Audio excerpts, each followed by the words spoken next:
नमस्कार. TET 2026ची जी परीक्षा आहे, आपण सर्वांसाठी अतिशय महत्त्वपूर्ण आहे.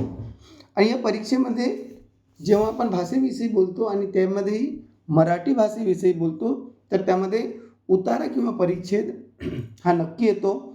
आणि हा जो उतारा असतो, हा 4 ते 5 मार्कांसाठी असतो, 4 ते 5 गुणांसाठी असतो. आणि त्याची तयारी कशी करावी, आज आपण इथं बघणार आहोत. तर उतारा कधीही अटेम्प्ट करताना किंवा उतारा कधी सोडवताना सर्वात अगोदर त्याच्यावर विचारलेले प्रश्न काय आहेत ते एकदा वाचणे आवश्यक आहे. फक्त आपण प्रश्न वाचूया.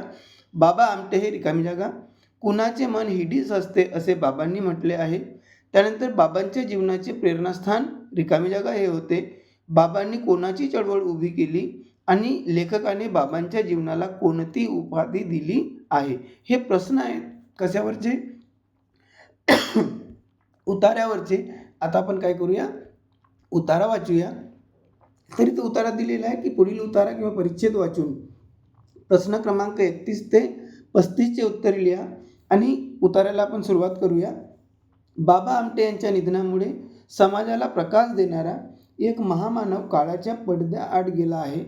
कुष्ठरोग्यांना स्वाभिमानाने जगता यावे, कुष्ठरोगाबद्दलचे सामाजिक गैरसमज नष्ट व्हावेत याकरिता बाबा आमटे यांनी जे कार्य केले ते अद्वितीय आहे. बाबा आमटे आणि साधनाताई यांचे जीवन हे एक महाकाव्य आहे. बाबांचे निधन त्यांच्या वयांची 93 वर्षे उलटून गेल्यावर झाले, परंतु ते मनाने तरुणच राहिले. महात्मा गांधींचे जीवन हे बाबा आमटे यांच्या जीवनाचे प्रेरणास्थान होते. कुष्ठरोगी हा ज्यावेळी आपल्या समाजात तिरस्काराच्या, अवहेलनेच्या, उपेक्षेचा विषय होता, त्यावेळी कुष्ठरोग झालेल्या परचुरे शास्त्री आपल्या आश्रमात ठेवून गांधीजींनी स्वतः त्यांची सेवा शुश्रूषा केली.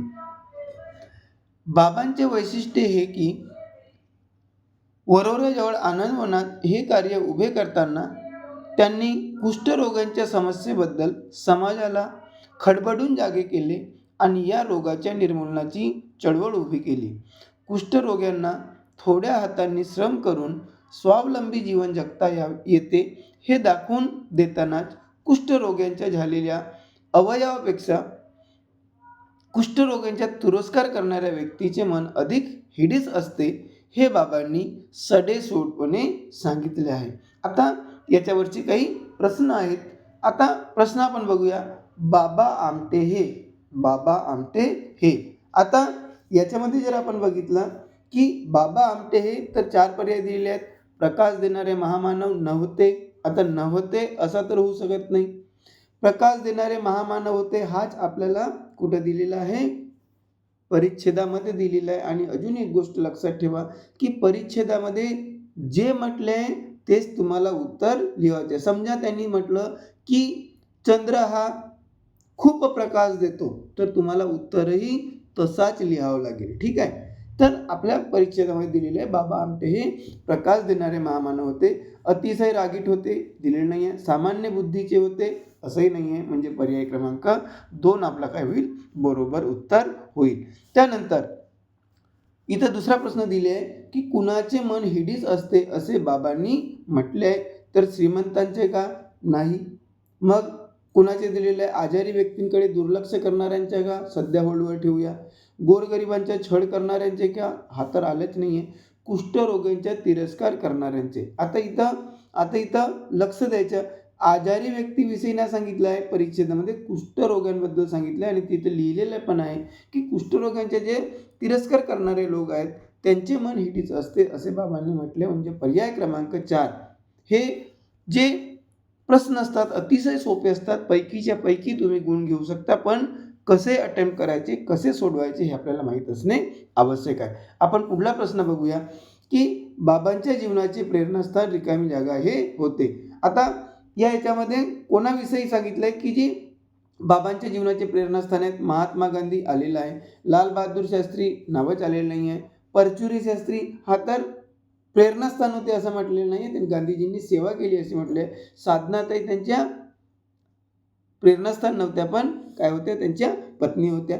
तर याच्यामध्ये महात्मा गांधीजी हा काही बरोबर उत्तर येईल. त्यानंतर बाबांनी कोणाची चळवळ उभी केली? तर श्रमदानाची का, कुष्ठरोग निर्मूलनाची का, आश्रम उभारण्याची का, खूप पैसे मिळवण्याची का? याचंही उत्तर खूप सोपं आहे. कोणाची? कुष्ठरोग निर्मूलनाची. आणि या पॅसेजवरचा पुढला प्रश्न आणि शेवटचा प्रश्न आपण बघूया. इथं दिलेला आहे की लेखकाने बाबांच्या जीवनाला कोणती उपाधी दिली आहे? तर बाबांचे जीवन आहे हे कोणत्या उपाधीने लेखकाने त्यांना वर्णन केलेलं आहे? सागराची उपाधी दिली का, सूर्यचंद्राची उपाधी दिली का, महाकाव्याची उपाधी दिली का, की हिमालयाची उपाधी दिली? तर इथं लेखकाने बाबांच्या जीवनाला महाकाव्याची उपाधी दिलेली आहे. असे 5 प्रश्न तुम्ही व्यवस्थित सोडवू शकता आणि 5 पैकी 5 गुण घेऊ शकता. म्हणजे तुमचे भाषेचे 30 पैकी 5 गुण काय करायचे? पक्के करून घ्यायचे. आम्ही सर्वच प्रकारचे सर्व विषयाचे व्हिडिओ टाकणार आहोत. त्यामुळे जर तुम्ही नवीन असाल तर आत्ताच सबस्क्राईब करून ठेवा, जेणेकरून तुम्हाला नवीन नवीन व्हिडिओच्या नोटिफिकेशन्स येत राहतील. त्यानंतर पुढला अजून एक काय करूया आपण? उतारा बघून घेऊया. पुढला उतारा इथं दिलेला आहे आणि तो उतारा काय? पुढील उतारा किंवा परिच्छेद वाचून प्रश्न क्रमांक 31 ते 35 चे उत्तर लिहिल्या. इथं पण सुद्धा 5 प्रश्न दिलेले आहेत. आपण बघूया, उतारा वाचूया. काय दिलेलं आहे उतार्यामध्ये? काय दिलेलं आहे उतार्यामध्ये? बघून घेऊया. याचे सुद्धा सर्वात अगोदर आपण काय करूया? प्रश्न वाचून घेऊया. प्रश्न काय दिलेले आहेत? कोणत्या संतांच्या कार्यात अन्य संतांच्या कार्याहून वेगळेपण आढळते? फक्त प्रश्न वाचायचा, पर्याय वाचायचे नाही. रामदासांनी कोणत्या देवतेची मंदिरे गावोगावी स्थापन केली? ग्रंथसाहेबमध्ये कोणाच्या रचना समाविष्ट आहेत? रामदासांनी समाजाला कोणता संदेश दिला? आणि संत एकनाथांचा ग्रंथ कोणता? आता आपण त्याला काय करूया? उतारा वाचूया किंवा पॅरेग्राफ वाचूया. तर इथं दिलेलं आहे की महाराष्ट्र ही संतांची भूमी आहे. तुकाराम, ज्ञानेश्वर, नामदेव, रामदास, निवृत्तीनाथ, एकनाथ असे अनेक संत झाले. त्यापैकी रामदास यांचे वेगळेपण राष्ट्रभक्ती व देशप्रेम याबाबत उठून दिसते. म्हणजे या सर्व संतांमध्ये या परिच्छेदामध्ये रामदास स्वामींबद्दल इथं दिलेलं आहे. ठीक आहे. हिंदू समाजाचे जेवढून निरीक्षण केले आणि त्यास बलोपासनेचा संदेश दिला. ठीक आहे. हनुमंतांची मंदिरे गावोगावी स्थापन केली. भक्तीबरोबरच संघटित बळाची भावना समाजात निर्माण केली. इतर संतांनी समाजाला सदाचार व परमेश्वर भक्ती यांचा मार्ग दाखवला.